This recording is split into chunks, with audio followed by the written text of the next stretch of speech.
Assalamualaikum warahmatullahi wabarakatuh. Nama saya Najwa Kamila dari kelompok 3 mata kuliah Pendidikan Akhlak. Di sini saya ingin menjelaskan pengertian ridho.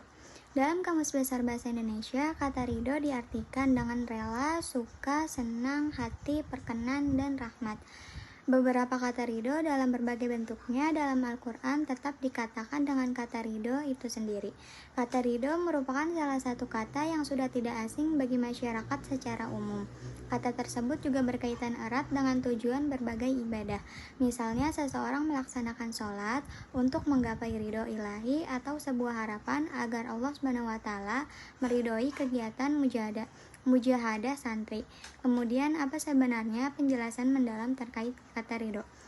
Berdasarkan Kamus Al-Munawwir, kata ridho berasal dari kata rodiya yardo ridwanan yang berarti senang, suka, rela, menyetujui, dan puas.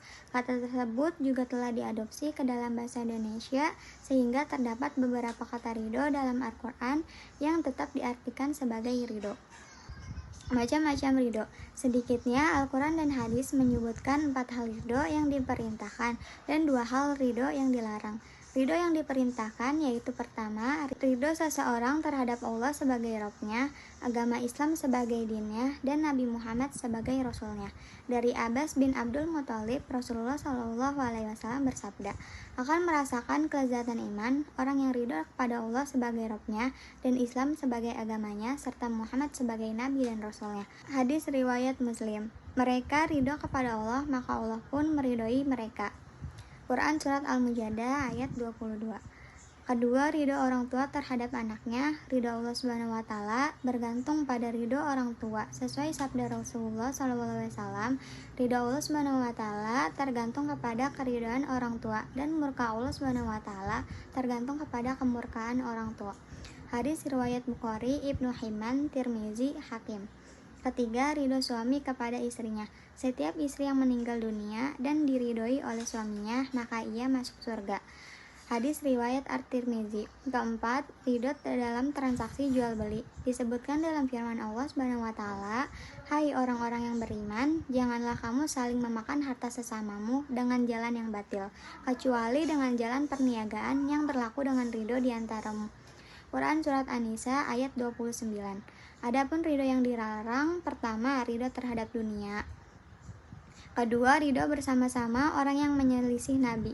Nikmat ridho Allah adalah salah satu faktor ketenangan yang melingkupi hati dan penyebab utama dalam menghilangkan rasa putus asa yang kadang ditimbulkan oleh pikiran tentang tindakan yang diperolehnya, keraguan, tindakan yang diperolehnya, baik itu keberuntungan dan kenikmatan di dunia, yang menyebabkan kekhawatiran, keraguan, dan goncangan dalam diri seseorang.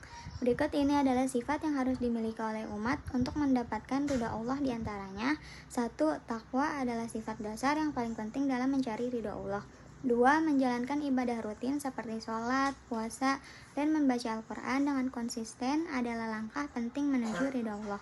3. Ikhlas berarti melakukan segala tindakan hanya untuk mencari keridhaan Allah, bukan untuk pujian atau keuntungan pribadi. 4. Tawakal adalah keyakinan penuh kepada Allah setelah berusaha. 5. Berdoa dan berzikir adalah salah satu cara untuk berkomunikasi langsung dengan Allah. 6. Membantu sesama manusia, berbagi dan berbuat baik kepada orang lain. 7. Sabar adalah sifat yang dihargai dalam Islam.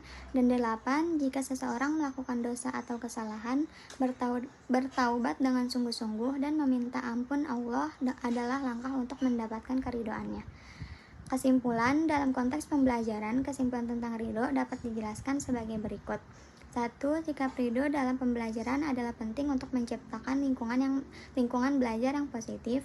2. Ridho dalam pembelajaran juga melibatkan penerimaan terhadap keberagaman dan perbedaan dalam pemahaman dan kemampuan siswa.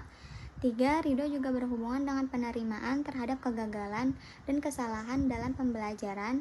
Dan keempat, ridho dalam pembelajaran juga melibatkan penerimaan terhadap perubahan dan adaptasi. Dalam kesimpulannya, sikap ridho dalam pembelajaran melibatkan penerimaan terhadap proses pembelajaran, keberagaman, kegagalan, perubahan, dan adaptasi. Sikap ridho ini penting untuk menciptakan lingkungan belajar yang positif, inklusif, dan memungkinkan siswa untuk berkembang secara optimal. Itu saja yang dapat saya sampaikan, kurang lebihnya mohon maaf. Wassalamualaikum warahmatullahi wabarakatuh.